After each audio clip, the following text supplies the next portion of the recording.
caros ouvintes, bem-vindo a mais um episódio do nosso podcast Etc. É um prazer estar aqui com vocês. Por aqui vocês já me conhecem, né? Eu sou a Marciele Majestic, anfitriã que apresenta aqui esse podcast maravilhoso de tecnologia educacional e todos os assuntos que abordam aí o ramo da tecnologia. Muito boas-vindas a mais um episódio que, hoje realmente o episódio está com um convidado especial que eu já vou apresentá-los para vocês, porque hoje a gente vai falar do mundo da programação, né? O universo aí da inteligência artificial, desses computadores, desses códigos, realmente invadiu a nossa geração e a gente precisa entender como lidar com isso. E por isso que a gente convidou um especialista para poder conversar conosco hoje. Nós vamos começar com a pergunta fundamental de por que todos deveriam aprender a programar. Será que você deveria aprender a programar? Pois é, ele que é especialista vai aqui te responder essa pergunta hoje. Ele é um especialista em redes de computadores, formado pelo IFES, ele também é mestre em ciência da computação, formado pela UFES aqui do Espírito Santo, e tem 10 anos de experiência em TI.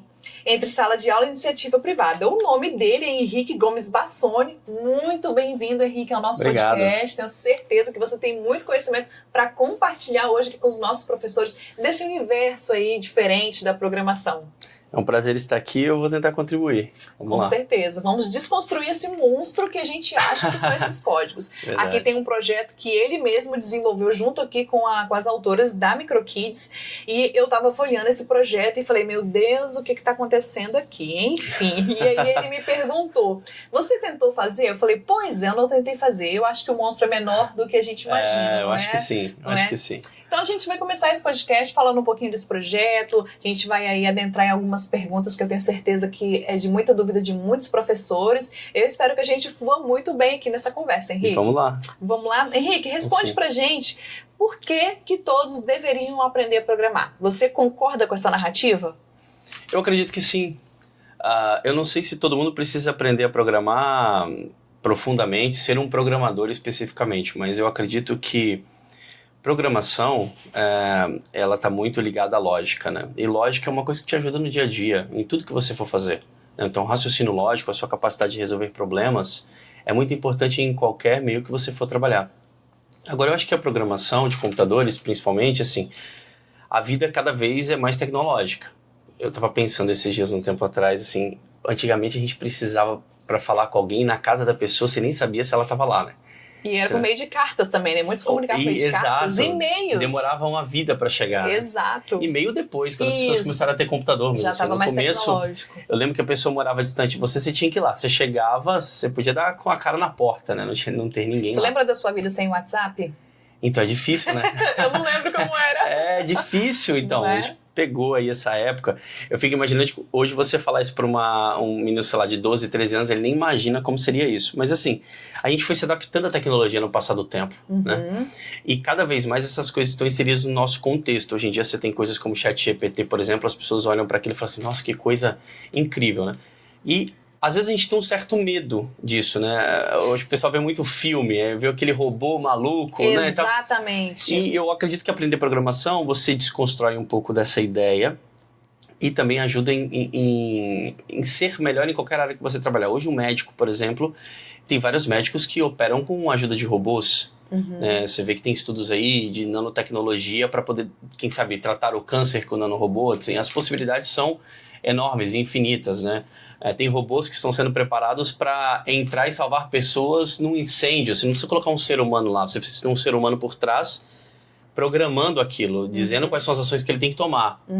Mas existem várias coisas que, por exemplo, de risco que os seres humanos fazem hoje e que no futuro a programação pode ajudar, né? A robótica, a inteligência artificial e assim por diante, para nos ajudar com essas tarefas que são mais complexas, muito perigosas. Então, eu acredito que para tudo que você for fazer na vida, seja um engenheiro, seja médico, qualquer coisa que você for fazer, se você aprender um pouco de lógica de programação, pode facilitar muito a sua vida. Você pode ter, de repente, uma super ideia para resolver um mega problema, quem sabe até ficar milionário com isso. Já aconteceu com bastante gente, olha aí. Não é? Inclusive, esse mundo da programação, esse mundo dos códigos, né, envolve muita questão financeira também, né? Sim, hoje muito. A gente percebe os meninos mais novos, né, os adolescentes aí crescendo muito nesse meio. Então, você, especialista nessa área, acredita que é imprescindível hoje os alunos estarem envolvidos nos códigos, na questão da lógica de programação? Você acredita que hoje é um fato que não tem como negar que, de fato, isso precisa estar dentro da sala de aula? Os professores precisam ter esse conhecimento? Eu acredito que sim. Inclusive, professor, eu acredito que quando você aplica lógica, né, seja lógica de programação, mas lógica de modo geral também na sala de aula, é uma forma de você ensinar o aluno a pensar. Mudar a forma como ele vê as coisas, né? Porque às vezes a gente se apega muito ao problema e a lógica, ela traz pra gente a ideia de você olhar a solução, não só o problema. Porque às vezes você encara o problema como uma coisa gigantesca, né? E eu acredito que, principalmente usando computador, celular, seja o que for, qualquer dispositivo, né, as crianças hoje, os jovens, os adolescentes, eles estão muito antenados nesse mundo, né? Então, toda vez que você envolve, por exemplo, em sala de aula, alguma coisa, algum conteúdo que envolve a tecnologia, eu acho que eles já ficam assim, né? Super animados. Exatamente, porque é uma coisa que está no contexto do dia a dia, né? Então, imagina se você consegue, por exemplo, vincular, talvez, alguma coisa de português relacionada a alguma coisa para rede social e assim por diante. Então eu acredito que faz todo sentido estar na sala de aula, sim, é um caminho sem volta, na minha opinião. Eu concordo com você, Henrique, que é um caminho sem volta. Eu acho que não tem como mais retroceder e não vai retroceder, né? O mundo inteiro está se voltando para a tecnologia tem sido usada para diversos segmentos, até mesmo aqueles que a gente nem imagina. Mas e a pandemia, eu acho que deixou isso muito claro. Porque se você for perceber, quando a gente chegou na pandemia, tudo precisou ser feito remotamente. E a gente percebeu que a gente não estava preparado. Exato. Então a gente precisou dar aula remotamente, a gente precisou fazer consulta médica remotamente, a gente precisou, sim, os negócios eram feitos praticamente 100% remotamente. Então a gente percebeu que precisava ainda dar alguns passos. Por isso que eu acredito que é um caminho sem volta. Ficou claro para todo mundo de que não é que as pessoas... não é bom, claro, ficar trancado em casa, mas assim, se for necessário por algum motivo... As pessoas estão mais aptas. Você precisa ter acesso a tudo que você precisa ter, seja onde você estiver, em tempo real. Porque a gente estava falando, por exemplo, sobre computação, mercado financeiro. 1 segundo pode representar uma perda gigantesca. Então é importante você ter tudo na mão. Pois espero que essas informações estejam sendo muito valiosas para você, professor. E eu vou seguir aqui com o Henrique, né? A gente vai aí sugar um pouquinho do conhecimento dele, até porque eu acredito que muitos professores têm mesmo essa questão de isso é muito difícil, ou como que eu vou fazer isso? Esse canal é justamente para isso, professor, para te ajudar a seguir nesse caminho e ver que não é um bicho-papão de 7 cabeças. De fato, existem algumas dificuldades, mas que a Microkit está aqui para te ajudar a passar por este caminho de forma mais leve e mais fácil. Henrique, na sua época de escola, o que te chamou a atenção para esse mercado de programação, de tecnologia? Conta pra gente o que aconteceu lá naquela sala de aula que te acendeu aí essa luz. Então, vamos lá. É interessante você falar isso, até falando para os professores, assim, é bem importante nós termos bons tutores na vida, né? Temos pessoas que possam nos orientar. Eu me lembro que eu nunca tinha pensado em fazer um curso de TI. Mas quando a minha mãe comprou o primeiro computador, nossa, computador, meia hora só para ligar, né? É aquela coisa. Eu me recordo que eu aprendi a gostar muito daquilo ali. Na época, você tinha um PowerPoint, sei lá, 95, uma coisa totalmente arcaica para hoje. Eu adorava fazer o PowerPoint, você tinha aqueles hiperlinks e tal. Minha mãe é professora, e um dia ela chegou para mim e falou assim, por que você não faz alguma coisa na área de TI? E aquilo ficou na minha cabeça. E com o passar do tempo, algumas pessoas que eu conhecia que eram da área de TI falavam assim pra mim, esse mercado tá muito assim, muito ruim, muito assado. E eu me lembro que uma vez eu peguei um ônibus com um outro professor, o professor João Cardoso, ele morava na mesma rua que eu morava, ele é professor do Instituto Federal também, inclusive. E aí eu falei com ele, professor, eu queria ir pra essa área, mas acho que tá muito difícil. Aí ele virou pra mim e disse assim, Henrique, daqui a um tempo, todo mundo vai ter computador em casa e outras tecnologias, então não tem como esse mercado ser ruim. Daqui pra frente, isso é só subindo, porque vai ser uma necessidade no dia a dia. Então o professor, tá vendo como é importante na vida das pessoas? De suma importância. É assim que você chega lá, né? Tendo bons tutores, né? Bons conselhos. E o mercado hoje nessa área, principalmente depois da pandemia, está extremamente assim aquecido, né?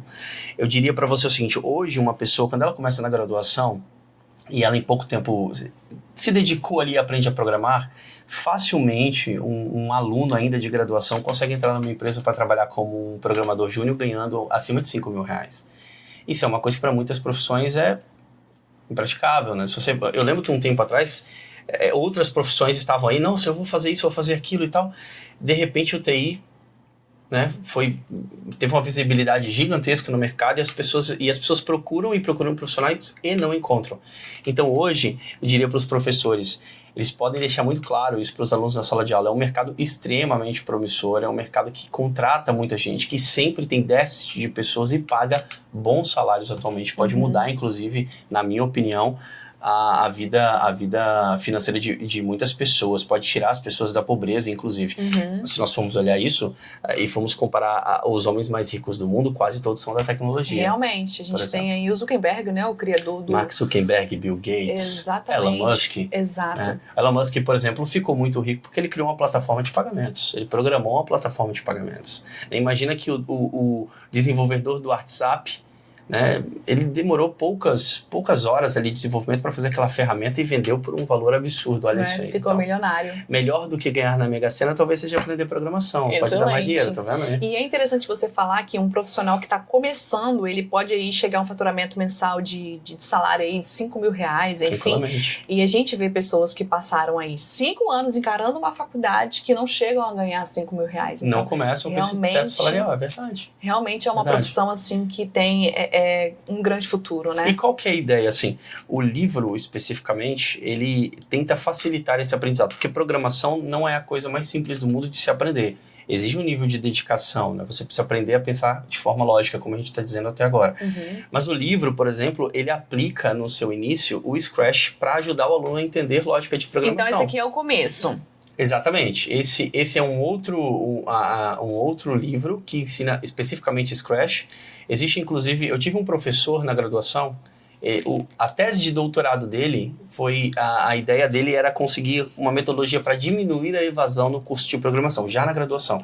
E ele chegou à conclusão de que o Scratch era a melhor ferramenta para isso. Olha que ele defendeu uma tese de doutorado falando a respeito desse assunto e ele aplicou isso com os alunos, fez dados estatísticos em cima disso e mostrou que de fato a ferramenta funciona. Porque é algo que interessa os alunos, Exato. né? É um universo de tecnologia que interessam os alunos. Então o aluno ele começa já numa ferramenta extremamente visual, programando um jogo. Lúdica, né? Pelo Exatamente. Que eu tô vendo. E aí ele já se anima com aquilo ali, entende um pouco de lógica, facilita o entendimento dele para que ele possa partir para um segundo nível. Aí usando outras ferramentas que são ferramentas base hoje para programação. Por exemplo, o VS Code, que é uma ferramenta que a gente utiliza no livro para o desenvolvimento web, é uma ferramenta extremamente difundida no mercado. Se o aluno aprender a programar em VS Code, ele for para uma empresa trabalhar, ele vai ver que as pessoas estão usando VS Code hoje no mercado. Nós estamos trabalhando no livro com HTML5, com JavaScript, com CSS3, exatamente as frameworks que estão no mercado aí para desenvolvimento web. Tá, então esse daqui seria Scratch para os menores, mas aqui você também aborda o Scratch para os alunos maiores, né, que estão ali já no ensino fundamental, ensino médio, certo? Códigos da hora e lógica de programação, você também começa com o Scratch justamente para facilitar esse entendimento, para facilitar a compreensão e tornar mais lúdico, tornar interessante. Exatamente, na parceria aí entre todos os autores, uma das coisas que nós chegamos à conclusão é de que nós precisávamos usar uma metodologia ou uma ferramenta que trouxesse um entendimento mais simples para o aluno. Então, o livro ele tem um viés mais para o ensino médio, essa é a ideia. Então, o aluno ele vai aprender a programar com aquilo que está sendo utilizado para programar na faculdade.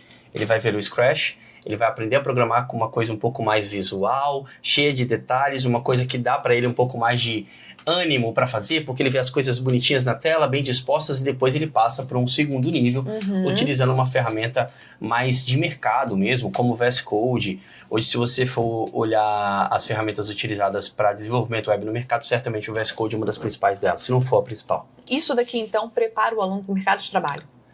Eu diria que ele não vai inserir o aluno no mercado de trabalho, mas ele é o pontapé inicial para que ele possa se interessar e se aprofundar e entrar no mercado de trabalho. Olha, realmente a tecnologia MicroKids precisa entrar em todas as escolas desse Brasil, Concordo principalmente com material riquíssimo desse. Com certeza. Henrique, você quer falar mais alguma coisa sobre esse projeto? Você quer deixar algum recado para os professores?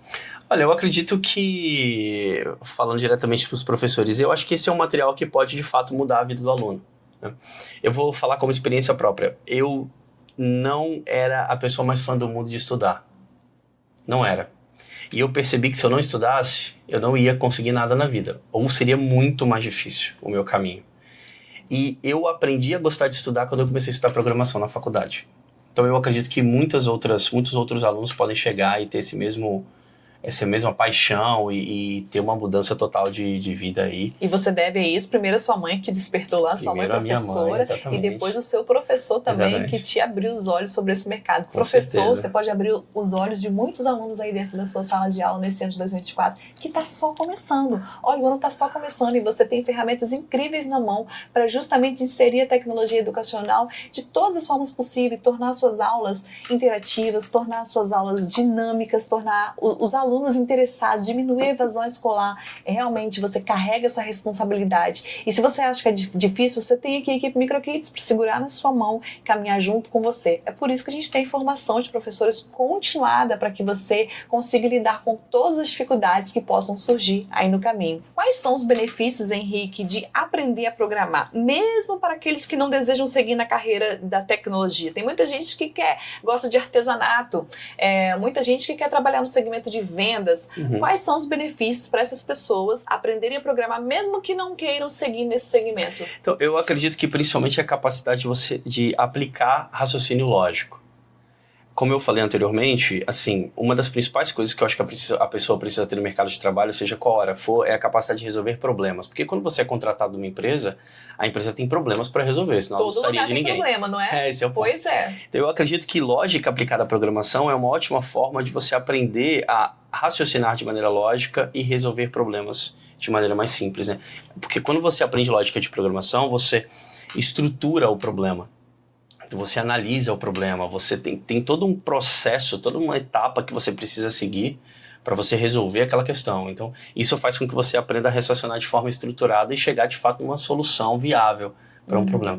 Então, eu acho que esse é o principal benefício, mesmo se você não quiser seguir na área de programação. Acho que seguir na área de programação é uma ótima opção, mas para qualquer área da vida que você for atuar, eu acredito que aprender programação vai te ajudar, você não vai perder de nenhuma forma. Aqui as autoras da tecnologia MicroKids, juntamente com as coautoras, costumam falar bastante daquela frase de Steve Jobs, né? Que ele dizia que todos deveriam aprender a programar, porque mesmo que você vai ser um vendedor, um artesão, que você não vai precisar trabalhar diretamente com a tecnologia, porque precisar da tecnologia em algum momento você vai precisar. Porque aprender a programar te ajuda a pensar. E tudo isso que você acabou de explicar faz muito sentido com essa fala de Steve Jobs, né? Realmente, quando você fala de a programação, ela te ajuda na questão da lógica, do raciocínio, é justamente para você aprender a pensar que eu tenho um problema X e quais os passos que eu vou seguir para conseguir a resolução desse problema. Faz sentido? Total, eu acredito assim, na minha experiência profissional, principalmente quando você lidera um time, muitas vezes as pessoas se perdem no momento em que elas têm um problema para resolver e elas não conseguem parar, pensar, entender o que está acontecendo e buscar uma solução. Não necessariamente você vai saber como resolver, mas aprender lógica de programação vai te ajudar até a aprender, digamos assim. Porque quando você desenvolve, você precisa sempre ter algumas coisas na sua mão, principalmente o Google. Porque você vai lá e você vai dizer, como que eu resolvo tal problema? Alguém já vai ter passado por aquilo. E aí você vai conseguir, de uma forma mais clara, ter os passos que você precisa seguir para poder chegar na solução. E às vezes as pessoas se perdem nisso. Às vezes o aluno, principalmente, eu acredito, professor, que em alguns momentos ele precisa saber usar a ferramenta. Porque às vezes ele pode ter aquela tendência de ir lá e só, de repente, buscar a resposta pronta. Nem tudo você vai ter resposta pronta, porque os problemas eles podem ser parecidos, mas não necessariamente você vai ter a mesma solução, vai se encaixar perfeitamente em cima daquilo. Então, ele precisa aprender, mesmo que ele não saiba, e programação é assim, porque você aprende uma base e existem, sei lá, quantas linguagens de programação no mercado. Cada uma delas pode ser melhor para uma determinada área. Então você não aprende tudo, você aprende a como buscar o conhecimento para poder resolver os problemas. Isso também é importante, na minha opinião, para você não ficar parado, só assustado com o problema, mas também saber ir atrás da solução. Excelente. Henrique, como que a programação pode ser uma habilidade útil em diversas profissões? A gente está falando aqui de alunos que estão aqui inseridos dentro desse universo aqui, dos projetos, etc., que estão aprendendo aí programação em diversos contextos, né? Aqui você, inclusive, escreveu esse projeto junto com as autoras que fala sobre lógica e programação. Aqui é um projeto de programação de sustentabilidade, criação de game. Eles aprendem vários contextos dentro da programação. E aí, a gente pensando nesse contexto das futuras profissões, que é justamente aquilo que a gente está conversando aqui nesse bate-papo, muitas profissões já estão deixando de existir E aí a gente agora aponta para o professor. A responsabilidade que o professor tem em assumir o papel de, não, eu vou pegar, eu vou fazer, eu vou ensinar os meus alunos porque o mundo das novas profissões está chegando e o professor carrega consigo essa responsabilidade. Pensando em tudo isso, como que programar, principalmente assim nesse projeto que você escreveu aqui, né, Lógica de Programação, pode ser uma habilidade útil em diversas profissões. O professor tem vários alunos lá dentro da sala de aula e lá tem centenas de sonhos. Como que a programação pode ser uma habilidade útil? Vamos tentar usar um exemplo. Imagina uma pessoa que se tornou um engenheiro de produção. Ele está dentro de uma linha, no chão de fábrica mesmo, vendo a linha de produção acontecendo, e as máquinas estão trabalhando. Essas máquinas, elas são programadas. Não necessariamente ele precisa ser um programador, mas imagina um engenheiro de produção que consiga, com uma ideia de um único ajuste, de uma única linha de código, passar a produzir, por exemplo, em vez de 100, 200 itens por minuto numa mesma máquina. O quanto que a empresa não ganharia e diminuiria o custo automaticamente, porque se você tem uma máquina que produz mais em menos tempo, você diminui o seu custo de produção. Exatamente. Então, seja qual for a área, eu acredito que o professor, assim, é a profissão, acho que não existe uma profissão mais nobre do que ser professor. Isso é uma coisa que nunca vai sair de moda. Olha, não tem como, você sempre tem alguém para ensinar. Além de ele carregar uma responsabilidade muito grande, né? O professor, ele marca as gerações. Exatamente. Eu lembro dos professores que eu tive na minha infância e durante o decorrer da minha vida. Então, marca gerações. Concordo com você que realmente é uma profissão muito nobre. Exatamente. Então, assim, se ele consegue inserir, se você, professor, consegue inserir na vida do aluno mais uma ferramenta para que ele possa ser um profissional ainda melhor, você pode contribuir na vida do aluno de uma forma incomensurável, eu diria. Porque, e uma outra coisa importante também, às vezes você começa numa área e essa área, quando você vai se especializar, ela se ramifica em N coisas, né? Eu conheço pessoas que são biomédicos, por exemplo, que eles precisam se especializar numa área de programação para, de repente, conseguir programar uma lógica para entender, vamos pensar, como um vírus se dissemina numa população. Sim. Né? Então, isso é importante. Eu acredito que programação ele vai tornar qualquer profissional um profissional melhor do que ele poderia ser, seja qual área for que você estiver estudando. Acho que não tem... É um caminho sem volta mesmo, na minha opinião. Então, hoje, a programação antes era um universo muito desconhecido, né? Com certeza. Confesso que na minha época eu nem sequer ouvia falar sobre isso. A gente começou a ouvir falar muito sobre isso pós-pandemia mesmo, né? Isso. Onde o mundo se viu obrigado a trabalhar com isso e a avançar drasticamente com isso. Então, assim, acredito que tem muitos professores com medo também desse universo e a gente está aqui justamente para desconstruir esse medo, né, Henrique? Isso aí. Você tá falando de uma forma tão simples e eu acredito que muita gente pode pegar um livro desse com esses códigos que estão aqui, experimentar, tentar. Claro, com certeza. Fazer exatamente o que você me falou. Você tentou fazer? Eu não tentei fazer, eu confesso, eu não tentei fazer. Mas depois vai dar tempo. Então, eu acredito que seja importante assim, ó. Quando você entra num curso, numa graduação, engenharia, por exemplo, é um curso que vê programação também um pouco, mas um curso de TI, normalmente a disciplina de programação é a área que mais dá evasão, é quando as pessoas desistem do curso. E sabendo disso, assim, os profissionais dessa área, os professores principalmente nessa área, eles procuraram alguns métodos diferentes para poder ensinar programação. Então as escolas estão se preparando para isso também.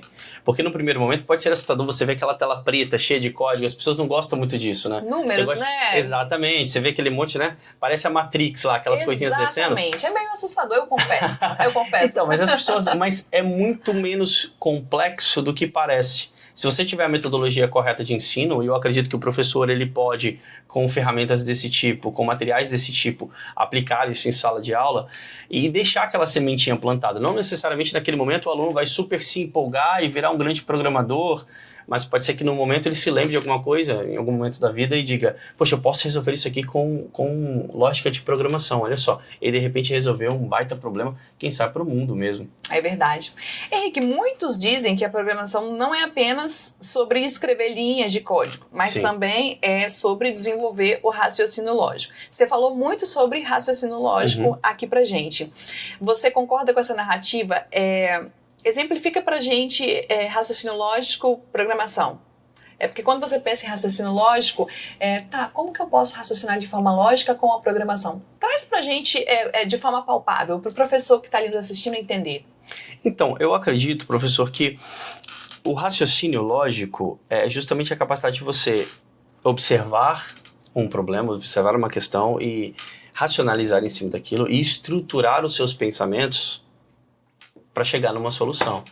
Estruturar os pensamentos. Isso. Essa é uma palavra interessante. Isso, porque eu acredito assim, se você não for capaz de pegar um problema grande, colocar em problemas menores e propor algumas soluções para cada um daqueles probleminhas, microproblemas, digamos assim, para chegar numa solução como um todo, você vai ficar rodando em ciclo e não vai conseguir chegar numa solução. E eu acredito que raciocínio lógico é isso. E quando eu olho para o mercado, eu já tive que contratar algumas pessoas para trabalhar. Normalmente as pessoas elas têm essa dificuldade no mercado de trabalho. Isso deveria ser uma coisa, na minha opinião, que a escola deveria estar pegando pesado. Porque você coloca o profissional, ele não precisa necessariamente saber sobre tudo. E ele não vai saber, ninguém vai saber sobre tudo, né? Os conhecimentos são diversos, né? Mas ele precisa saber correr atrás, ele precisa saber pensar, estruturar e resolver. Eu acho que esse que é o ponto. E lógica de programação é exatamente isso. Se você não conseguir pensar de maneira estruturada, você não vai conseguir resolver o problema com lógica de programação. Até porque não existe uma solução única para um problema. E essa é uma coisa que movimenta o mercado. Porque hoje eu posso, por exemplo, dar uma solução para um problema. Estou super bem e tal. Amanhã pode surgir uma outra muito melhor. Não é assim que acontece? Por exemplo, você compra um celular hoje, ele parece o melhor do mundo, né? Eu fico imaginando, antigamente a gente tinha aqueles Motorolas, né, desse tamanho. Meu Deus. Então, pensa. A gente olha pro nosso hoje e fala, como é possível que um dia exista um daquele tamanho? Exatamente. E aí alguém lança uma coisa melhor, e uma coisa melhor, e assim o mercado vai evoluindo, e assim é a vida mesmo. Então. Olha, você falou duas coisas aqui que eu acho que pode ser mais palpável para os professores, que inclusive chamou a minha atenção. Você falou sobre estruturar os pensamentos e pegar esse problema grande e dividir em várias etapas. Isso. Então isso seria estruturar o pensamento. Vamos trazer agora um exemplo. Minha caixa d'água estourou em cima da minha casa às 3 horas da manhã. Isso é um baita problema porque está enchendo a minha casa de água, ok? E aí entra a questão do raciocínio lógico. O que eu vou fazer? Vou me desesperar, chamar o vizinho, ligar para o bombeiro, para a polícia. Então isso é meio desacerbado. Então a gente estrutura o pensamento, ensina pra gente como que eu estruturo o meu pensamento para mim colocar o meu raciocínio lógico em ação para conseguir resolver esse problema. Vamos trazer isso para a vida do professor, para ele entender como que ele vai lidar na sala de aula com os projetos de programação. Então, eu acho que o exemplo é bem interessante, porque o ponto é, se você não exercita raciocinar de maneira lógica, a solução pode ser tão simples, talvez, naquele momento, quanto fechar um registro. Muito simples. Entendeu? E talvez você vai ficar desesperado. O que eu vou fazer? Não sei, vou colocar um pedaço de pano aqui, vou amarrar para ver se para de vazar água, alguma coisa do tipo. Sendo que talvez a solução fosse fechar no registro. Então acho que esse que é o ponto. Assim, no momento em que você vê o problema, você não pode ficar desesperado pelo problema, né? Eu gosto muito de conversar com pessoas, principalmente as pessoas que são um pouco mais velhas, e elas são extremamente práticas, eu não sei se você já reparou. Às vezes tem alguma coisa acontecendo, ele consegue pegar um pedacinho de pau, descascar uma cunha, colocar ali e resolver o problema. Acho que esse é um bom exemplo. Então, quando você aprende a pensar de maneira mais estruturada, não se assustar com o problema, mas pensar na solução especificamente, você vai conseguir ser mais efetivo. Eu acredito que você vai aprender a viver de uma forma diferente e não simplesmente ficar sendo pessimista, pensando só nos problemas. E eu acho que na sala de aula, imagina isso hoje, né? Os alunos, eles estão extremamente, assim, recebendo o tempo todo informação. O que eu faço com isso agora? Como é que eu decido o que é bom, o que não é? Então, acho que lógica você pode aplicar em qualquer área da vida mesmo. E isso acho que pode acender também aquela chama das carreiras, né? A gente conversou sobre isso, Sem sobre dúvida. o aluno querer, caramba, isso aqui é muito legal, como que eu não conheci isso daqui antes? E querer, de fato, seguir uma carreira. Sim. Isso tudo por iniciativa do professor, Com que certeza. teve a responsabilidade e, sabe, vestiu a camisa, não, eu vou ensinar isso para os meus alunos. E aí o aluno tá ali envolvido com games, o aluno joga, o aluno tá envolvido nas redes sociais e percebe que isso é uma poderosa ferramenta que ele tem nas mãos para construir uma carreira sólida, né? Exatamente. Isso é muito interessante. Henrique, como que a evolução constante da tecnologia com a programação prepara os jovens para o desafio do futuro? Como que a programação pode preparar esses jovens para os desafios do futuro? Então, eu acredito que, mais uma vez, a gente acaba caindo na questão de aprender a raciocinar de maneira lógica. Acho que é o principal ponto, resolver problemas. Eu acho que essa é uma das grandes questões. O que o mercado mais precisa, na minha opinião, não é de pessoas que tenham todo o conhecimento, mas de pessoas que saibam de fato resolver problemas. De pessoas que não sentem no problema e não fiquem desesperadas, que elas consigam chegar numa solução. Eu tive um professor na graduação, ele trabalhou numa empresa, não me recordo o nome agora, mas eu me lembro que ele, com uma única linha de código, resolveu um problema gigantesco da empresa. A empresa perdia, sei lá, R$200 mil por mês com um problema, com uma linha de código que ele conseguiu resolver esse problema. Então, assim, pensa quanto que vale esse profissional. Ele vale bastante dinheiro. Exatamente. Ele vale bastante então, dinheiro. Eu acredito que, e quando você aprende programação na escola, mas aprende principalmente lógica, eu acho que esse profissional ele vai chegar de forma muito mais preparada. Quando ele, na faculdade nem se fala, porque eu acho que se ele já aprendeu a pensar, e acho que isso é um ponto importante, na graduação ele já vai estar muito mais à frente dos alunos que não tiveram essa oportunidade, na minha opinião. Porque ele já vai conseguir, quando você começar a pegar assuntos mais profundos, você vai aprender até mesmo a estudar. Porque, como eu disse, principalmente lógica de programação, você está o tempo inteiro pesquisando, porque as coisas mudam a todo momento. Então ele vai aprender, inclusive, a estudar também para poder, em outras fases da vida, ele também está preparado. De que maneira a programação se alinha às necessidades do mercado de trabalho no atual cenário hoje? De que maneira? Tudo, na minha opinião, está migrando para, ou quase tudo, né? A não ser as coisas que são mais gourmetizadas. Eu vou te falar que até lá na roça, a tecnologia chegou lá nas fazendas. Hoje em dia as pessoas estão pulverizando de drone. Não é? É incrível. Exatamente. Até mesmo os fazendeiros, agricultores, lugares que a gente acredita que a tecnologia não pode chegar, estão lá e estão lá muito afinco. A gente percebe tecnologia muito mais inserida lá do que até mesmo em algumas regiões metropolitanas. Eu tenho assistido o Globo Rural e tenho visto as coisas acontecendo e realmente me deixa assim impressionada. O aumento da produção normalmente está ligado à tecnologia, né? Se a gente fala muito hoje sobre essa questão de ecologia, a gente precisa preservar e tudo mais. Então, assim, a gente tem, por exemplo, um território hoje que está disponível para produção, né? Existem algumas pesquisas que dizem que no Brasil, onde você produz uma cabeça de gado, você poderia produzir 4. Como é que você vai fazer isso? Você precisa ter tecnologia, você precisa fazer, não é a minha especialidade, né? Mas você precisa ter tecnologia, você precisa colocar a tecnologia de forma que ela possa te ajudar a como organizar a sua terra da maneira correta, né? Por exemplo, existem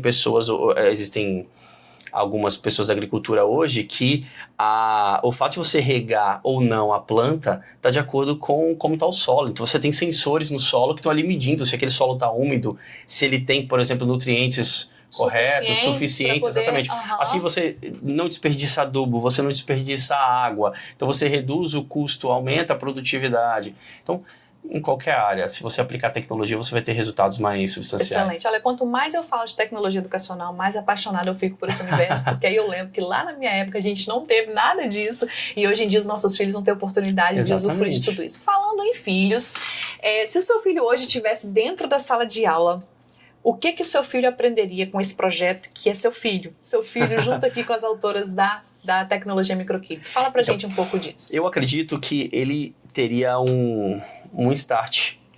Ele teria uma primeira, uma virada de chave inicial para perceber o quanto aprender, o quanto é importante entender como a tecnologia funciona, como aquilo que ele tem na mão funciona, para que ele possa usar no seu dia a dia.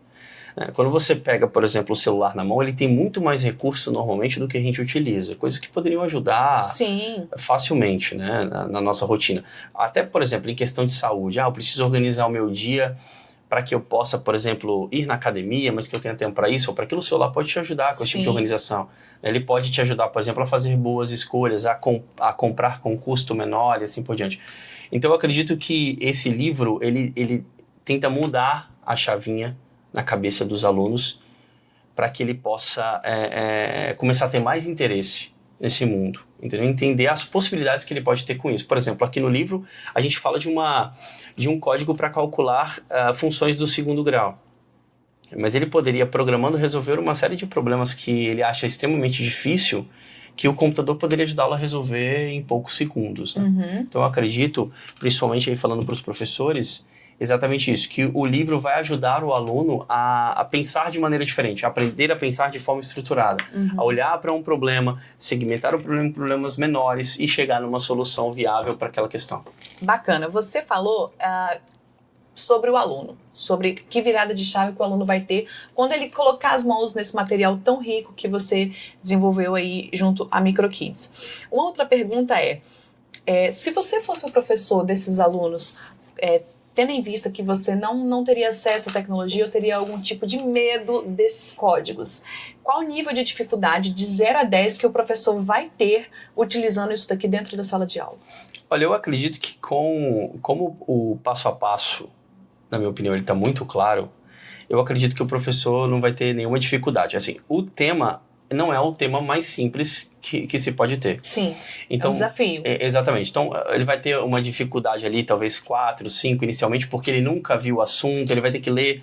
Talvez seja importante, inclusive, talvez não, é importante, inclusive, buscar algumas outras fontes que possam enriquecer ainda mais, porque você faz um livro, não tem como você colocar todo o conteúdo necessário. Sim. Você coloca aquilo que é mais importante, mas é importante ampliar um pouco mais as fronteiras. Mas eu acredito que, sem nenhuma dificuldade, o professor vai conseguir passar com esse material de forma clara para o aluno que ele precisa entender para poder seguir programando e aprendendo. Muito bom, eu tenho certeza que os professores aí do outro lado devem estar ansiosos, né, para receber esse material, os professores que já trabalham com a tecnologia MicroKids e aqueles que não trabalham ainda com a tecnologia MicroKids, fiquem tranquilos que ela vai chegar aí na sua escola, em algum momento vai chegar. E assim, professor, espero que esse bate-papo tenha servido assim de vários insights para você hoje, que você de fato leve para dentro da sala de aula, sabe, a tecnologia educacional, que você envolva os seus alunos neste universo, porque você está preparando essa geração para o futuro, inclusive um futuro que já chegou. Henrique, eu quero agradecer a sua participação aqui no nosso podcast. Prazer foi meu. Por você ter disposto o seu tempo para estar aqui compartilhando um pouco do seu conhecimento com os nossos professores, desconstruindo aí algumas ideias, ensinando um pouco mais pra gente. Muito obrigada, Henrique. Eu que agradeço e vamos seguir programando por aí, que a gente tem muita coisa para resolver nesse mundo, que a programação pode ajudar bastante. Excelente. E a você, por favor, né? Vamos lá, siga a gente nas redes sociais, lá no nosso Instagram. Tem aqui um QR Code na tela que você pode ler e direto no nosso Instagram. A gente também tá no TikTok e você também pode se inscrever aqui no nosso canal, deixar o seu comentário aqui embaixo e dar aí um like nesse vídeo para que a gente possa alcançar mais professores. A gente vai ficando por aqui e a gente se vê no próximo episódio. Tchau! Até mais.